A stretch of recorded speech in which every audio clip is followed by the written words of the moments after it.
Discipline without dignity creates distance. Discipline with dignity creates connection. Today's episode is called Discipline with Dignity, and it's for parents of teens who want cooperation, yes. But more than that, you want a relationship that can survive the hard years. You want respect without fear, accountability without humiliation, and you want to speak in ways you can feel proud of afterward. I'm Ruth Kongaika, and we're going to talk about how to correct disrespect and disobedience while protecting your teen's dignity and your connection. This is not permissive parenting. This is not let them do whatever.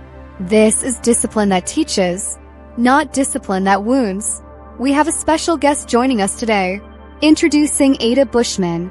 I'm Ada, and I work with a lot of parents who tell me, I don't know what to say in the moment. They don't need more shame. They need a script, a structure, and a way to calm their own nervous system so they can actually use the tools when it matters. Exactly.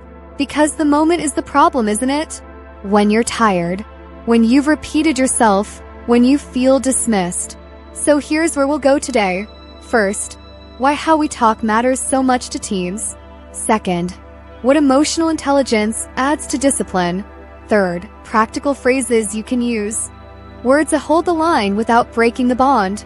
And we'll share real-life examples that sound like your house, not a parenting brochure. And yes, we'll talk about consequences. The point isn't to avoid consequences. The point is to make consequences effective, because fear-based discipline creates compliance in the short term, but it's a terrible long-term strategy for raising a person who can self-regulate. Let's start with something teens don't always say out loud. They're watching how you handle power. They're learning what authority looks like. They're testing tone. And since adolescence is a time of identity building, they're also building a story about themselves based on how you speak to them. You've probably heard the quote, often credited to Chaim Jinnot. Children are like wet cement. Whatever falls on them makes an impression, even though your teen looks taller than you now and acts like they don't care. Your words still land hard. And there's research backing this up. One of the most consistent findings in family psychology is that the emotional climate of the home predicts outcomes, mental health, behavior, and relationship quality.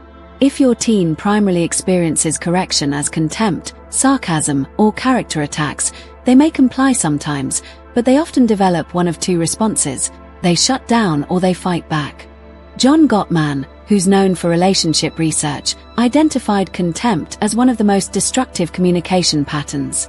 In parenting, contempt shows up as eye rolling back at them, mocking, name-calling, or that tone that says, "You're ridiculous." Even when the teen is being ridiculous, contempt makes it worse. So here's the big idea. Disrespect from your teen is a behavior to address, not a reason to devalue them. Discipline with dignity says, I will correct you, and I will not humiliate you. Let's translate that into emotional intelligence.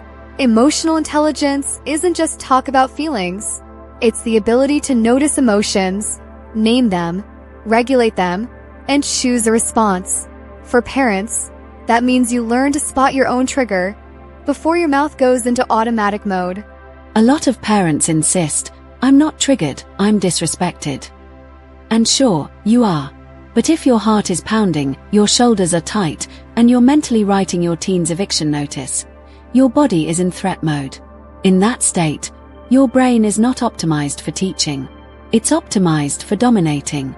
That's why so many of us say things we don't actually believe. You don't truly believe your teen is a liar or lazy or a brat.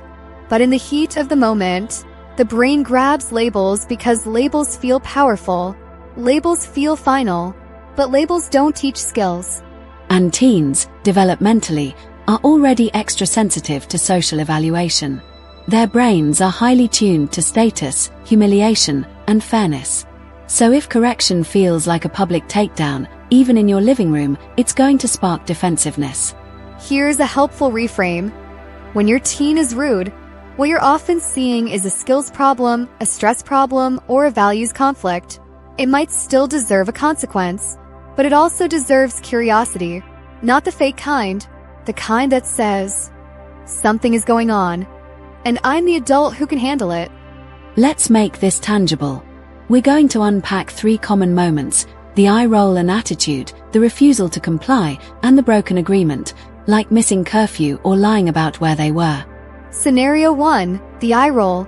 You ask, "Can you unload the dishwasher?" And you get, "Ugh, why do I have to do everything?" The old response version is something like, "Don't talk to me like that. I'm not your servant. If you keep that up, you can forget going anywhere." And the discipline with dignity version isn't soft. It's clear. Try, "I'm happy to talk about fairness, but not with that tone. Try that again respectfully." Notice what you did there. You didn't attack character. You named the problem, tone, and you gave a redo. This is a huge emotional intelligence move because you're teaching repair. You're teaching them they can make a mistake and fix it. If they double down, "Whatever, you're so annoying," then you hold the line. "I'm not continuing this conversation while you're insulting me. Dishwasher needs to be done by 6. If it isn't, you'll lose car privileges tonight." That's key. Short, calm, specific. You're not negotiating in the heat of disrespect. You're not explaining your entire philosophy. You're simply stating expectations and outcomes. Now, scenario 2, refusal. You say, "Hand me your phone, it's bedtime." And they say, "No, you can't make me." Parents hear that and it feels like a direct challenge. And it is. But your response matters. If you respond with a power struggle, you're going to get more power struggle. Try, "You're right that I can't control your hands. I can control what happens next. Phone gets charged in the kitchen at 10. If it's not there, Wi-Fi shuts off tomorrow night." That's discipline with dignity because you're not threatening, you're not yelling, you're not grabbing. You're setting a boundary and a logical consequence. You also avoided the trap of arguing about authority. You moved straight to structure. And parents, a reminder, consequences work best when they're predictable, proportionate, and connected to the behavior. Taking a phone for a week because of one rude comment often turns into revenge parenting. It escalates, but a shorter, related consequence, like losing phone privileges for the evening and then trying again tomorrow, teaches more. Let's bring research into this. There's a lot of support in parenting literature for what's often called authoritative parenting. High warmth, high structure. It's not authoritarian, which is high control, low warmth. And it's not permissive, which is high warmth, low structure. Teens tend to do better when they feel both supported and guided. And authoritative parenting uses what we might call firm kindness. Think about the phrase often attributed to Dr. Ross Greene. Kids do well if they can. When teens don't do well, we ask, what skill is missing? Planning? Frustration tolerance? Emotional regulation? Compliance isn't only a moral issue, it's often a capacity issue. That doesn't remove responsibility. It tells you where to focus. If a teen keeps forgetting chores, maybe it's not rebellion, it's executive function. You can still require the chore, but you also add a system, checklist, reminders, a routine tied to another habit. Now, scenario 3, broken trust. Let's say your teen missed curfew and then lied. "My phone died." But you find out they were posting videos the whole time. This one hits deep. A lot of parents respond with a lecture that lasts longer than the teen's entire life, plus a punishment that feels like exile. Here's a dignity-based approach that still takes it seriously. Start with regulation. "I'm really upset, and I'm going to take 10 minutes so I can talk without exploding." Then come back to values. Curfew is about safety. Lying makes it harder for me to trust you. Then the correction. For the next 2 weeks, you're not going out at night. We're also going to rebuild trust with check-ins. When you arrive somewhere, you text. If plans change, you call. And here's the part parents often skip. Invite ownership. Walk me through what happened and what you'll do differently next time. That question shifts them from defense to problem solving. Not always immediately, but it plants a seed. Let's talk about the words that do damage, because this is where many parents want to change. If you grew up with harsh discipline, your default might be harshness. And if you were raised with very little structure, your default might be pleading until you snap. So here are a few swaps, common phrases that escalate, and alternatives that keep dignity intact. Instead of, "What is wrong with you?" try, "What happened? Help me understand." Instead of, "You always do this," try, "This has happened a few times. We need a plan." Instead of, "You're so disrespectful," try, "That comment was disrespectful. Try again." That last one is huge. You're separating the teen from the behavior. It's not, "You are disrespect." It's, "You did a disrespectful thing." That preserves identity and makes change possible. Instead of, "Because I said so," try, "My job is to keep you safe and help you grow. This is the limit." And instead of, "You don't care about this family," try, "What I'm seeing doesn't match our family values. Let's realign." Now a reality check. Some teens will respond to calm boundaries with more noise at first. If your family dynamic has been yelling and lectures and you suddenly switch to calm, brief consequences, your teen might push harder because the old system at least gave them a script. Right. They'll test it. "Oh, we're doing calm now? Fine. I'll be louder." That doesn't mean the approach isn't working. It means the pattern is changing. Let's share a real-life example. A mom we'll call Talia had a 15-year-old son who would respond to requests with sarcasm. Every request became a performance. Sighing, eye-rolling, "Sure, Your Highness." Talia would snap, he'd snap back, and then both of them would sulk for hours. She decided to change one thing. No more sarcasm duels. The next time he said, "Sure, Your Highness," she said, "I'm going to pause. I'll ask again in a minute, and I want a respectful answer." Then she walked away. And walking away is not surrender. It's leadership. It's refusing to participate in disrespect as entertainment. When she came back, she asked again. He tried a second sarcastic comment. She said, "Okay, you can choose respectful words, or you can choose the consequence.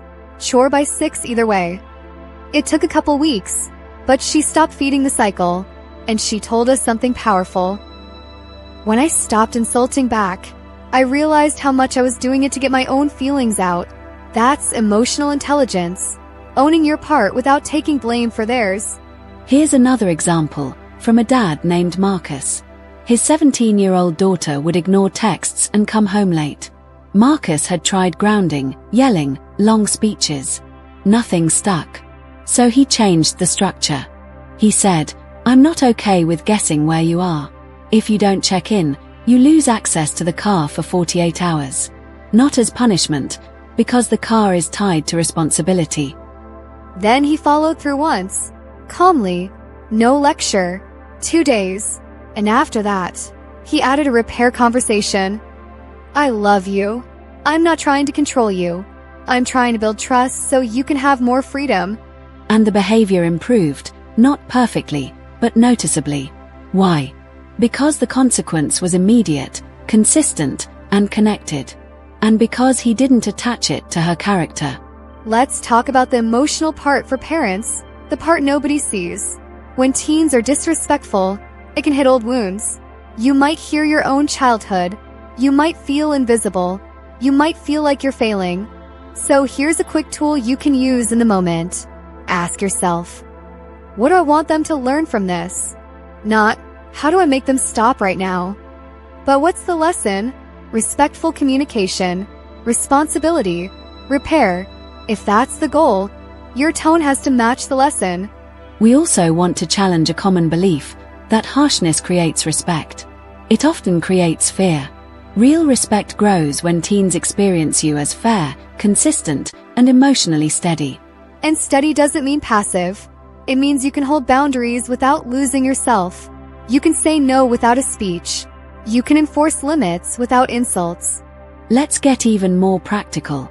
Here are a few short dignity scripts you can memorize for high-stress moments. Script 1. I'm willing to talk when we're both respectful. Try again. Script 2.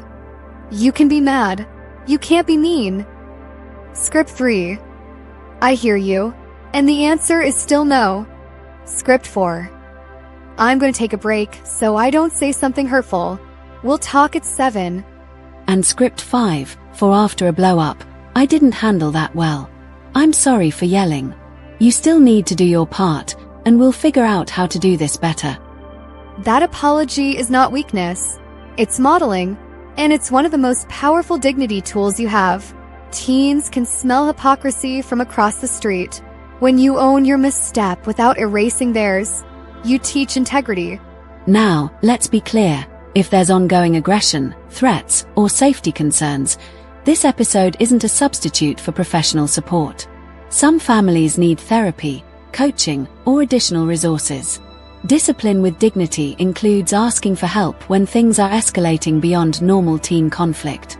Before we close, let's address the question every parent is thinking. But what if my teen doesn't care? What if they laugh at my calm voice?